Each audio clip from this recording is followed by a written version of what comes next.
ओम नमः शिवाय, हर हर महादेव, जय महाकाल, जय माता रानी। आप सभी को पता है कि शारदीय नवरात्रों की शुरुआत हो चुकी है और ये जो नवरात्रे होते हैं दिवाली से पहले पड़ने वाले बहुत ही ज्यादा शुभ और बहुत ही ज्यादा विशेष होते हैं। अगर आपकी कोई मनोकामना है काफी समय से पूरी नहीं हो रही है ना, तो इन नवरात्रे में आपको ये पान के पत्ते का एक छोटा सा उपाय करना होगा। रख करके चले आ जाना, आप जो मांगोगे वो सब कुछ मिलेगा। माता रानी आपकी सारी मनोकामनाएं पूरी जरूर करेंगी।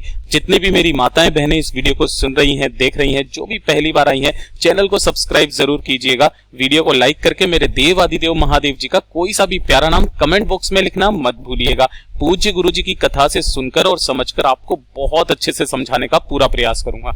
इस पूरे वीडियो के अंदर हम लोग 3 महा उपायों के बारे में बात करेंगे, जो कि ना सिर्फ आपकी सारी समस्याओं को हल करेगा, आपकी सारी मनोकामनाओं की पूर्ति भी जरूर करेगा। सबसे पहले बात कर लेते हैं पहले वाले उपाय की तरफ। देखिए, पहला वाला उपाय किन लोगों को करना है, किस लिए करना है, सबसे पहले एक एक करके ध्यान से सुनते चले जाइएगा। आपकी हर परेशानी के लिए गुरुदेव ने कोई ना कोई एक उपाय बताया है। पहला वाला उपाय है, अगर आपके घर में लड़ाई झगड़ा बहुत ज्यादा होता है, ठीक है ना। अब देखिए, 2 तरीके के लड़ाई झगड़े होते हैं। एक तो होते हैं जो पति पत्नी के बीच में बिल्कुल भी नहीं बनती है ना। एक तो पति पत्नी के बीच में बिल्कुल भी नहीं बनती, दूसरा परिवार में ही कलेश रहता है ना। परिवार, पूरे परिवार में हमेशा कलेश बना हुआ रहता है, यानी कि भाई भाई के बीच में नहीं बनती है, बाप बेटे के बीच में नहीं बनती है ना, माता पिता के बीच में नहीं बनती है, कुछ इस तरीके से। अगर पति पत्नी के बीच में नहीं बन रही है तो कैसे उपाय करना है, और कलेश अगर बहुत ज्यादा है तब कैसे करना है, तो ध्यान से सुनना, समझने की कोशिश करना, ठीक है ना। सबसे पहले बात कर लेते हैं कि अगर पति पत्नी के बीच में बहुत ज्यादा लड़ाई झगड़ा होता है तो उनको किस तरीके से उपाय करना है। आपको लेना होगा एक पान का पत्ता, ज्यादा कुछ नहीं लेना, सिर्फ एक पान का पत्ता लेना। जो ऊपर की डंडी होती है ना इसकी, उसे तोड़ देना, हमें उसकी जरूरत नहीं है, ठीक है। इसके अलावा चाहिए आपको एक सुपारी, पूजा वाली जो सुपारी आती है ना, मात्र एक सुपारी आपको चाहिए, और 2 चाहिए इलायची, ठीक है ना।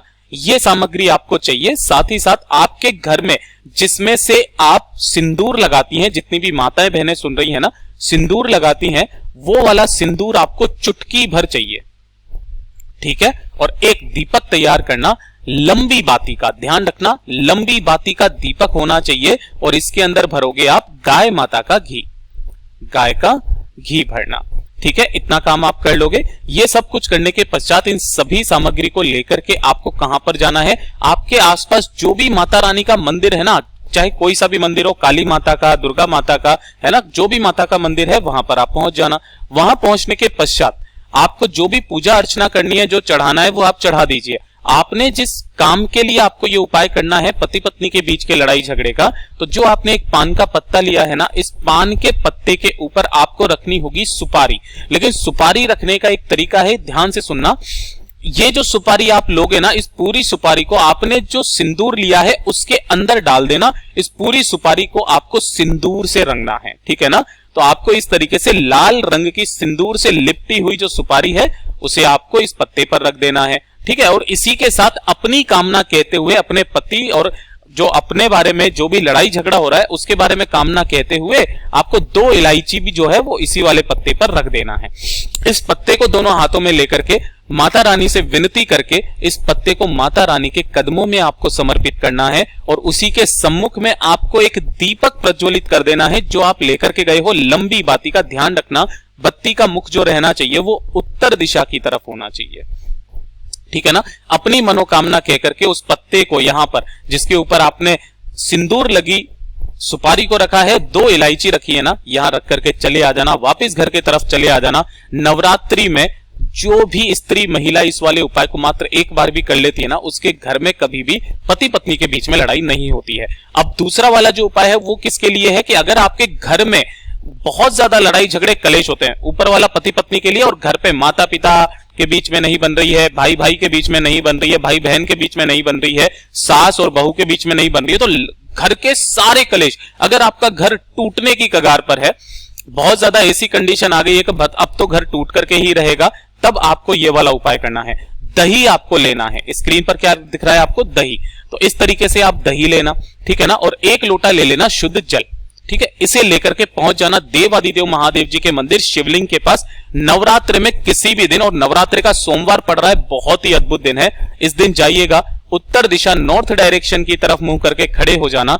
मेरे देव आदिदेव महादेव जी का आपको अपने दोनों हाथों से, पहले तो शिवलिंग को दोनों हाथों से साफ कर लेना, उसके बाद जो पूरा दही है ना, उस दही से आपको शिवलिंग का अच्छे से अभिषेक करना है। पूरी की पूरी शिवलिंग पर आपको दही रंगना है, लगा देना है। अपना नाम और गोत्र बोलना है। परिवार का कोई भी व्यक्ति इसे कर सकता है। अपना नाम और गोत्र बोलना, महादेव जी से विनती करना कि हमारे घर में लड़ाई झगड़े बहुत सारे होते हैं, प्लीज मेरे देवादिदेव महादेव इन लड़ाई झगड़ों को हमेशा के लिए खत्म कर दीजिए। अपनी कामना करना, और कामना करने के पश्चात 1 लोटा शुद्ध जल जरूर इस वाली शिवलिंग पर समर्पित करना, जो आप अपने साथ लेकर के गए हो, तांबे का लोटा। ध्यान रखना, जब भी आप शहद से या दही से या घी से शिवलिंग का अभिषेक करते हैं, उसके पश्चात आपको 1 लोटा शुद्ध जल जरूर समर्पित करना होता है। नवरात्र में किसी भी एक दिन इस दही वाले उपाय को कर लीजिए, आपके घर के सारे मसले ही खत्म हो जाएंगे, लड़ाई झगड़े वगैरह। गुरुदेव ने कहा कि जिस तरीके से दही पूरे दूध को जमा देता है ना, उसी तरीके से ये आपके घर को भी जमा करके रखता है, और लड़ाई झगड़ों में हमेशा दही का प्रयोग किया जाता है। ठीक है, ये हो गया दूसरा उपाय। अब बात कर लेते हैं तीसरे वाले उपाय की तरफ। ठीक, देखिए तीसरा वाला उपाय किन लोगों के लिए है कि अगर आपके घर में धन संपदा नहीं बढ़ रही है, माता लक्ष्मी जी का वास आपके घर में नहीं है, व्यापार अच्छे से नहीं चल रहा है, कुल मिलाकर के धन की सबसे ज्यादा, पैसे की सबसे ज्यादा समस्या है ना, तो नवरात्र में आपको ये वाला उपाय करना है। अब ध्यान से सुनना, इस उपाय को करने का जो गुरुजी ने नियम बताया है वो ये बताया है कि आपको ये वाला काम पूरे के पूरे 9 दिन करना होता है, शाम के समय पर, है ना। नवरात्र के जो 9 दिन होते हैं उनके शाम के समय पर। अगर 1-2 दिन छूट भी जाए तो कोई दिक्कत नहीं है, जब से आपको याद आ जाए तब से आप ये करना स्टार्ट कर दीजिए। नवरात्रों के अंदर ही आपको शुभकामना मिल जाएगी, आपके घर में पैसे की आवक होना शुरुआत हो जाएगी। ध्यान से सुनना कैसे करना है। आपको लेना है 1 पान का पत्ता, सिंपल सा, ठीक है। थोड़ी सी लेनी है आपको हल्दी। अब हल्दी कौन सी लेनी है, जो पिसी हुई हल्दी होती है ना, इस तरीके से ये वाली पिसी हुई हल्दी ले लेना। आपको लेने होंगे थोड़े से चावल के दाने। अब चावल के दाने जब भी आप लो ना, तो इस क्रम में लिया कीजिए, 7 ले लो, 11 ले लो, 21 ले लो, 31 ले लो, 108 ले लो, इनमें से कुछ भी चावल के दाने ले लेना, ठीक है ना। और थोड़ा सा ले लेना कपूर, थोड़ा सा क्या लेना, कपूर। अब आपको करना क्या है, घर पर ही ये वाला काम करना है। जो आपने पान का पत्ता लिया है, इस पान के पत्ते पर आपको हल्दी से क्या करना है, स्वस्तिक बनाना है, कुछ ऐसे करके स्वस्तिक बना दोगे। स्वस्तिक बना देने के पश्चात इसी वाले स्वस्तिक के ऊपर आपको रखने होंगे चावल के दाने। जितने भी आपने चावल के दाने लिए हैं ना, उतने चावल के दाने इस पर रख देना, थोड़े से ज्यादा ही रख देना, 108 के करीब इतने रख देना। और उसके ऊपर 1 कपूर का टुकड़ा, क्या करना है, 1 कपूर का टुकड़ा इसके ऊपर रखना, और इसे किसी भी प्लेट के ऊपर रख देना, इस पत्ते को, ठीक है ना। उसके पश्चात इस कपूर के टुकड़े में आपको अग्नि प्रज्वलित करनी है, और अग्नि प्रज्वलित करने के पश्चात इसका जो धुआं उठेगा, ध्यान रखना, इसका जो धुआं उठेगा, उस धुएं को आपको अपने पूरे घर में घुमाना है, माता रानी का स्मरण करते हुए, माता जगदम्बा का स्मरण करते हुए पूरे घर में आपको घुमा देना है। बाथरूम और शौचालय को छोड़ करके गैलरी वगैरह, छत वगैरह, सभी जगह पर 9 दिन ये काम करके देख लेना, आपके घर में धन की आवक होना स्टार्ट हो जाएगी। पूज्य गुरुजी का बहुत ही अद्भुत और अचूक उपाय ही है। अब बात कर लेते हैं चौथा उपाय, जो कि होगा आपकी मनोकामना पूर्ति के लिए। मैंने आपको बोला था 3 उपाय बताऊंगा, जिसमें से पहले 2 उपाय जो थे वो तो लड़ाई झगड़े के थे, दूसरा उपाय धन संपदा का, तीसरा आपकी मनोकामना पूर्ति का। अगर आपकी कोई मनोकामना, कोई विश है, काफी समय से पूरी नहीं हो रही है ना, तो आपको ये वाला काम जरूर करना है पूरे 9 दिन। एक आध दिन छूट जाए तो कोई दिक्कत नहीं है, लेकिन जब से आपने नियम बना लिया तब से आपको पूरे 9 दिन तक आपको यह काम करना है।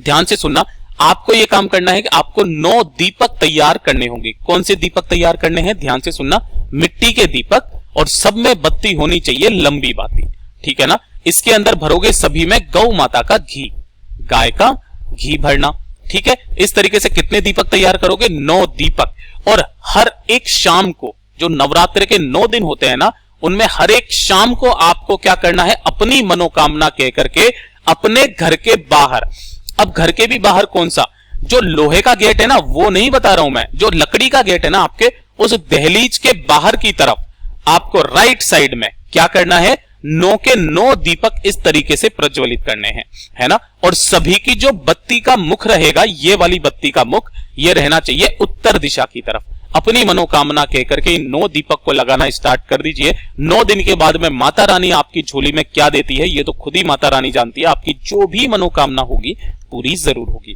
पूज्य गुरुजी ने जैसा अपनी कथाओं में बताया, वैसा आसान भाषा में आपको बताने का संपूर्ण प्रयास किया।